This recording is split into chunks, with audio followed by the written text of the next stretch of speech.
बाबूजी 20 साल कम। बाबूजी जवान होइए ना। अरे रुक जाओ बेटा, सब में टाइम लगता है। बाबूजी खटाक से जवान हो।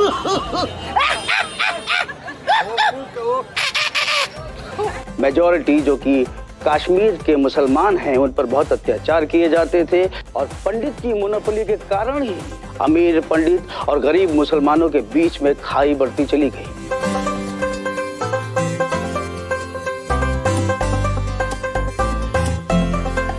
ऑडिशन का अड्डा है ये, ऑडिशन का अड्डा, ऑडिशन का अड्डा है ये, ऑडिशन का अड्डा।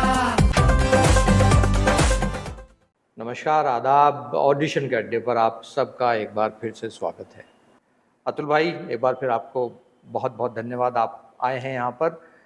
आपका भी बहुत बहुत शुक्रिया भाई, मुझे बुलाया। तो अतुल भाई, आपने अभी बातों बातों में एक बड़ी इम्पोर्टेंट और अच्छी बात कही कि कई बार हम सोचते हैं कि हम अंधों में काना राजा। एक एक्टर जब सेट पे जाता है कई बार तो वो ये घबराता है इस चीज़ को सोच करके कि बहुत अच्छे एक्टर्स हैं, मैं दब जाऊंगा या मेरी परफॉर्मेंस जो है कहीं दब जाएगी। और कहीं कहीं एक्टर्स खुश हो जाते हैं कि मेरे साथ सीन करने वाले अच्छे कलाकार हैं, शायद मेरी परफॉर्मेंस बेहतर हो जाएगी। आपकी क्या राय इस बात? यही है तो आपने बाद में कही बात, यही है कि एक्टिंग आप नहीं करते हैं। एक्टिंग की शुरुआत रिएक्शन से होती है। तो जो अच्छे एक्टर करेंगे ना, तो उस पे जो आपका रिएक्शन आएगा, उससे अच्छा कम अच्छा एक्टर करेगा तो अच्छा रिएक्ट नहीं कर पाओगे आप। तो एक्टिंग तो अच्छी शुरू हो गई आपकी, आपके रिएक्शंस अच्छे मिल रहे हैं। तो कुल मिला के गिव एंड टेक। और सीन अकेले का सोलो थोड़ी ना है कि अरे मैं कच्चा चबा गया उनको, ना, ऐसा होता ही नहीं। सीन अच्छा होगा तो सबका अच्छा होगा। करेक्ट। और तो आपका रोल भी अच्छा होगा। और रोल आप उसकी तरह नहीं बोल रहे हो। वो अगर बाप है, वो बहन है तो वो बहन है, वो अपना रोल कर रही है ना। आप बॉयफ्रेंड हो तो आप अपना कर रहे हो। आप कैसे उससे अच्छा कर सकते हो, उससे बुरा वो कर ले, ये सब क्या है?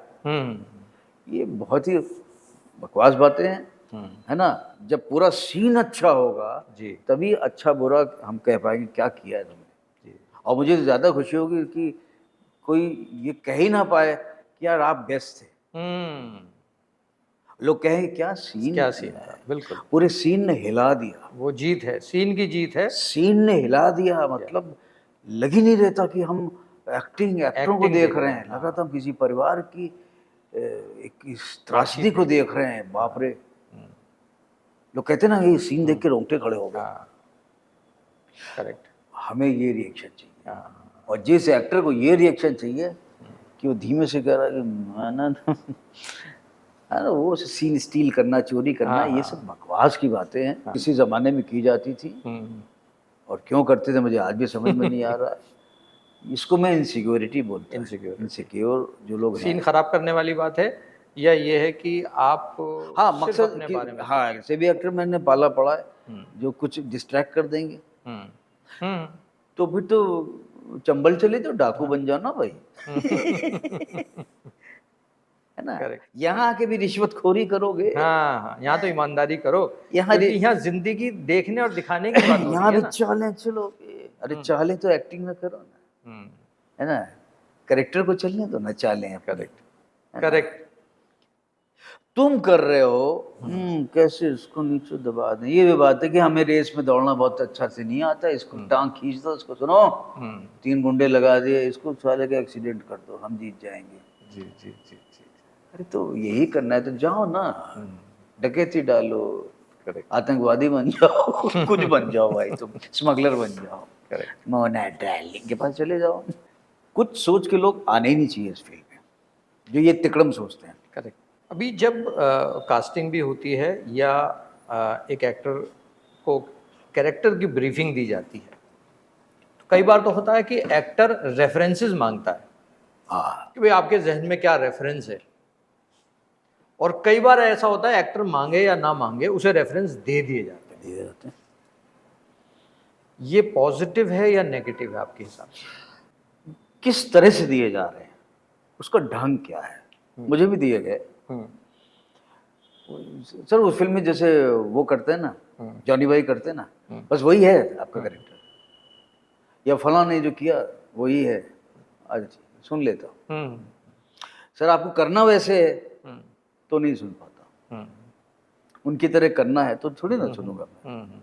अगर क्योंकि आपने सर वो फलां फिल्म देखी थी, उसमें जो किशोर कुमार का करेक्टर था ना, तो वो करेक्टरिस्टिक्स है तो चलेगा कि वो उसमें चीज़ें हैं, इंग्रेडिएंट्स वो रखने हैं थोड़े से, करेक्ट, थोड़े वैसे हैं थोड़े वैसे। अब नहीं कह पा रहा आदमी, नहीं समझा पा रहा, हर डायरेक्टर अच्छे से नहीं सही समझा बात पाता है, है, बिल्कुल बिल्कुल दुरुस्त। लेकिन उसके जहन में जो होता है वो कह पा रहा है, फिर वो मिल बांट के बातचीत करके अच्छा तो ऐसा चाह रहे हो, हाँ ऐसा चाह रहे हैं। लेकिन कई जगह तो कैसे हमें बहुत अच्छे से बताया जाता है कि ये है, वो आदमी इस तरह से, ये थे वो मिनिस्टर, ये फोटो दे दी गई, ऐसे थे, इनके बारे में आप पढ़ लो। अगर पोर्ट्रेट करना है किसी को, करेक्ट करेक्ट, वो तो एक अलग चीज हो। वो दो भी अलग चीज हो गई। जाहिर। लेकिन एकदम आप उनकी तरह कर दो। आपने फिल्म वो देखी ना सर, अभी जो आई थी, बस वही कैरेक्टर है, आप बस एकदम उसको उतार दीजिए सर। सामने वाले का एक्साइटमेंट देख करके आपको गुस्सा नहीं आता है कभी कभी? गुस्सा नहीं, गुस्सा क्या यार वो इतनी एक्साइटेडली बता रहा है, इसके इस आइडिया को कैसे धराशायी कर दें एकदम से। ना, मुझे लगता है चेयर धक्का मार दो वो गुस्सा आता है। चैलेंजिंग तो होता है, हाँ, कि लेकिन यार ये हाँ नहीं, फिर उसको हाँ, लेकिन तरीके के साथ। तो ये स्किल और आर्ट भी किसी एक्टर को हमेशा ये सीखना भी जरूरी है। पेशेंस रखो। और फिर इस पे ये, अगर आप हाँ करो, सबसे पहले कि आपको हाँ करना है, करेक्टर आपको पसंद है, आपको लग रहा है जो ये कह रहा हूँ मैं भी कह चुका हूँ, आपने जो समझाया ना, मैं करके दिखाता हूँ। इसका बेस्ट पॉजिटिव चीज ये, मैं करके दिखाता हूँ, अच्छा ना लगे ना बताना। एक काम करता हूँ, 2-3 तरह से करके, क्योंकि अब ये समझ में आ गया, इसको बॉडी लाइन और इस तरह की हम थोड़ी बातें करेंगे तो उसके सर के ऊपर से जाएंगी। ये वैसा डायरेक्टर है नहीं जो इतनी समझ रखता है, जहनियत वैसी नहीं है। जी जी जी, है ना, टेक्नीशियन अच्छा ट्रॉली क्रेन जानता है ना, लेकिन ये डायरेक्टर जहनियत वाला पढ़ा लिखा नहीं है, कैरेक्टर्स की समझ नहीं है कि हम उससे उसके लेयर्स की बात करें। ये आदमी रिजल्ट ओरिएंटेड है, इसको पसंद आ गया तो ठीक है। मैं कहता तो मैं टाइम नहीं लगाता हूँ, मैं खड़ा हो जाता था। करेक्ट।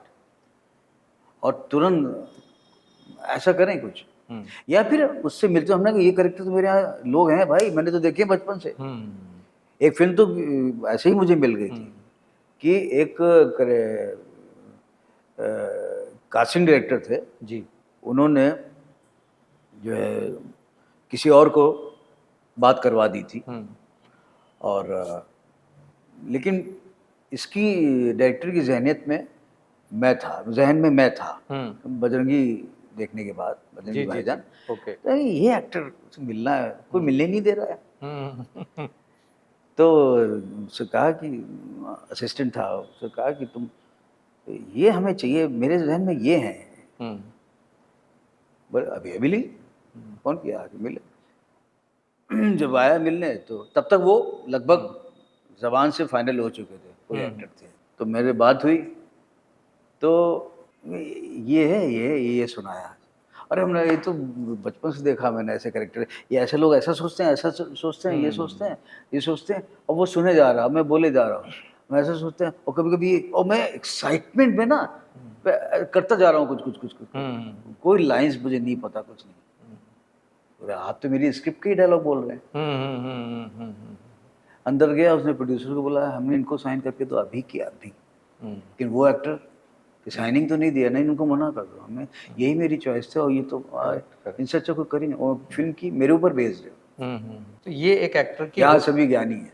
अच्छा, माशाल्लाह, अमेज़न पे देख लेना। ओके, क्या सभी ज्ञानी? यहाँ सभी ज्ञानी, यहाँ सभी ज्ञानी, कानपुर बेस्ड फिल्म है। अच्छा, वहाँ सभी ज्ञानी ज्ञानी, बिल्कुल सही। बहुत हाँ, तो आप वो ये ना कि आप क्योंकि उस कल्चर के नजदीक थे तो आपको तो मतलब दिया हुआ कैरेक्टर था। हाँ, देखा हुआ कि हाँ सब उसमें सब्जेक्ट जो है वो वाकई में, वो ऐसे कितने लोग हैं जिनके पास करोड़ों की प्रॉपर्टी है, मकान है, उनके नाम है, कोई मर गया उनको दे गया, कोई मर गया उनको दे गया, वो पूरा शहर उनका, और धीमे धीमे बेच के लिक्विड मनी नहीं बचता है। जी जी जी, वो सब बेच देते। तो ऐसे लोग होते हैं, करेक्ट, वो पढ़े लिखे हैं, काबिल हैं, कि अपनी जहनियत का इस्तेमाल नहीं करते हैं, उसी को एंजॉय कर रहे हैं। तो ऐसा कोई करेक्टर था उसमें, तो वो मैंने प्ले किया था। तो ये भी एक किसी फिल्म के लिए या डायरेक्टर के लिए बहुत बड़ा एडवांटेज है कि अगर कोई एक्टर उसको नसीब से किरदार निभाने के लिए वो मिल जाए जिसने वो माहौल देखा हो और वो फिर उसमें बहुत ही आसानी से ऐड ऑन कर सकता है उस कैरेक्टर के ऊपर या रोल के ऊपर। और इसी तरह से हमने देखा कि सीमा जी के साथ जब हम एक्सरसाइज कर रहे थे, मुलाकात हुई, एक दिन की वर्कशॉप हुई, तो उन्होंने भी, मैंने ये चीज़ ऑब्जर्व की कि बहुत ही इंटेलिजेंटली, बग़ैर किसी को ऑफेंड किए, वो राय मशवरे दिए, ना सिर्फ अपने रोल के लिए बल्कि ये कि अच्छा मेरे साथ करके दिखाओ ये, अच्छा तुम कैसे बोलोगे।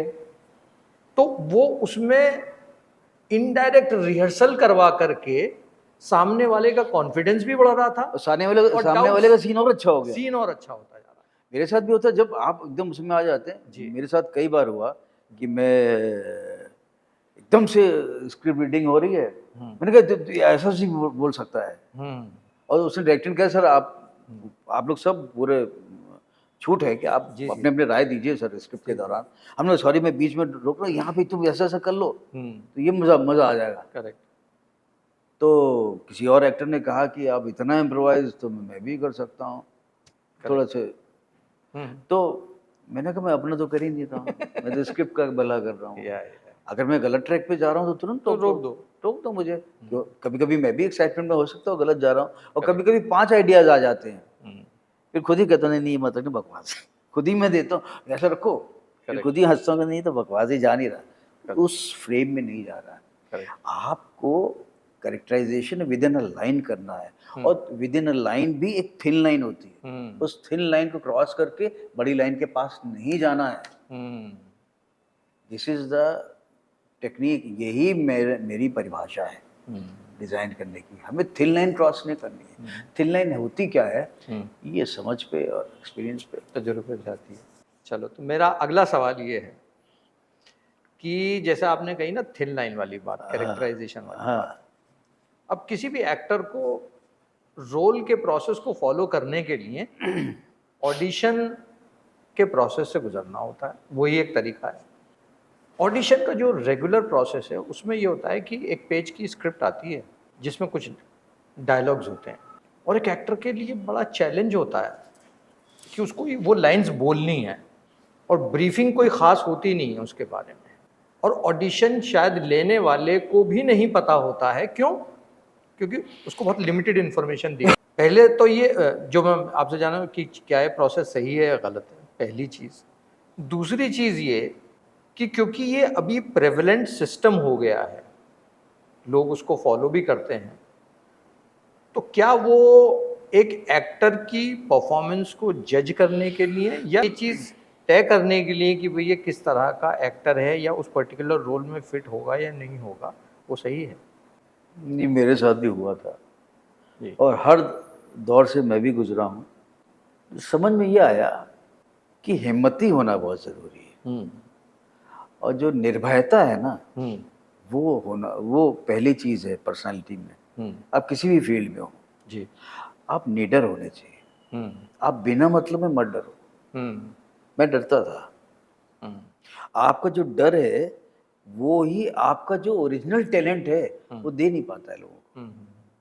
आप किस बात पे डर रहे हो यार, खुल के करो ना। करेक्ट। आपका मन कर रहा 3 तरह से करने, करो ना। आपका मन कर रहा पहले की स्क्रिप्ट डाल दें, कोई क्यों मना करेगा, तो करेगा। तो आप अपने को पहले रोक रहे हैं, वो तो बाद में रोकेगा। तो पहले अपने आप को रोकना ही नहीं है। आप इतनी से स्क्रिप्ट दी गई है ना, आगे पीछे कुछ बताए नहीं बताए तो आपको तो और छूट मिली है। अगर आपकी जहनियत है तो बना दो ना पहले बना से दो कहानी, और 3 तरह से कहानी बना दो। यहाँ मुझे वर्कशॉप करना काम आई। मैं जो तरह तरह के एक्सपीरियंस वर्कशॉप कंडक्ट करके बच्चों के साथ बड़ों के साथ करके ना, है ना, सोच है ना, ये स्टोरी टेलिंग है ना, एकदम से इम्प्रोवाइज करने की ये जो ताकत और ये जो आई है ना हिम्मत, ये उसी से आई है। काफ़ी लोग कहते हैं ना, मैं भी सोचता था इतनी जल्दी कैसे सोच लेते हैं ये एक्टर। बाद में हमसे लोग कहते हैं आप इतनी जल्दी कैसे सोच के आप 10 तरह से कर लेते हैं। तो ये कोई बहुत बड़ी 30 मार्का बात नहीं है। इतने साल का एक्सपीरियंस है, सही पाथ पे चल के जा रहे हैं तो होना ही है। और पाथ आपने गलत चुना, जो बातें हो चुकी हैं, है ना। मैं ग्रेट हूँ तो आप नहीं कर पाओगे, तो आप किसी की टांग खींचोगे तभी आगे बढ़ोगे। तो सही पाथ पे चलना भी बहुत ज़रूरी है। जैसे मैं अपने बेटे के लिए बोलता हूँ, पाथ सही रखो, है ना। कब क्या चीज़ मिलेगी, और माल चाइना का ना रखो, है ना। ज़हनियत असल बात। अच्छी रखोगे तो ग्रोथ उसमें होनी। सफलता, पहली सफलता क्या है, पहली सक्सेस क्या है, टैलेंटेड होना है भाई। लोग कहते हैं मैं सक्सेसफुल बनना चाहता हूँ, तो सक्सेसफुल क्या होता है? बहुत सही बात कही आपने। देखिए जो अतुल भाई ने कहा है कि सक्सेसफुल होना क्या है, चाइना का माल मत रखो, रखो तो असली रखो। और जैसे एक आर्मी ऑफिसर जब वो फ्रंट पर लड़ रहा होता है तो अपने पास तमाम असला, आर्म्स एंड एम्यूनिशन के साथ तैयार होता है, क्योंकि उसे पता है कि अटैक तो एनिमी कभी भी कर सकता है, मैं हमेशा तैयार रहूं। और वार वही कर पाता है जिसके पास असला होगा, आर्म्स एंड एम्यूनिशन होंगे, ट्रेनिंग होगी, और वो हमेशा इस तलाश में रहेगा कि हाँ, जिस दिन मौका मिलेगा मैं बुलेट्स लगातार फायर करता चला जाऊंगा। इसलिए ट्रेनिंग, अच्छी सोच, अपने साथ ईमानदारी, आईने में जब हम देखें, सेल्फ असेस करें, उसमें भी ईमानदारी, अपने साथ झूठ ना बोलना कि मैं क्या हूं और क्या बन सकता हूं, लगातार कोशिश करते रहना, ऊपर वाले पे भरोसा करना, और वो जो विधाता आपके लिए लिखता चला जा रहा है उसे एक्सेप्ट करना और बेहतर की कोशिश करना। ये और बहुत सी ऐसी चीज़ें हैं जो अतुल भाई ने हमें सिखाई हैं, बताई हैं, और अपने तजुर्बे से हमारे साथ शेयर की हैं। बहुत बहुत शुक्रिया अतुल भाई, थैंक यू। और नेक्स्ट एपिसोड में हम और मज़ेदार बातें लेकर के फिर हाजिर होंगे। भिन्न भिन्न प्रकार के कलाकारों का डब्बा, भिन्न भिन्न प्रकार के कलाकारों का डब्बा, खोले तकदीरें उनकी जो टैलेंट के अब्बा। ऑडिशन का अड्डा है ये, ऑडिशन का अड्डा।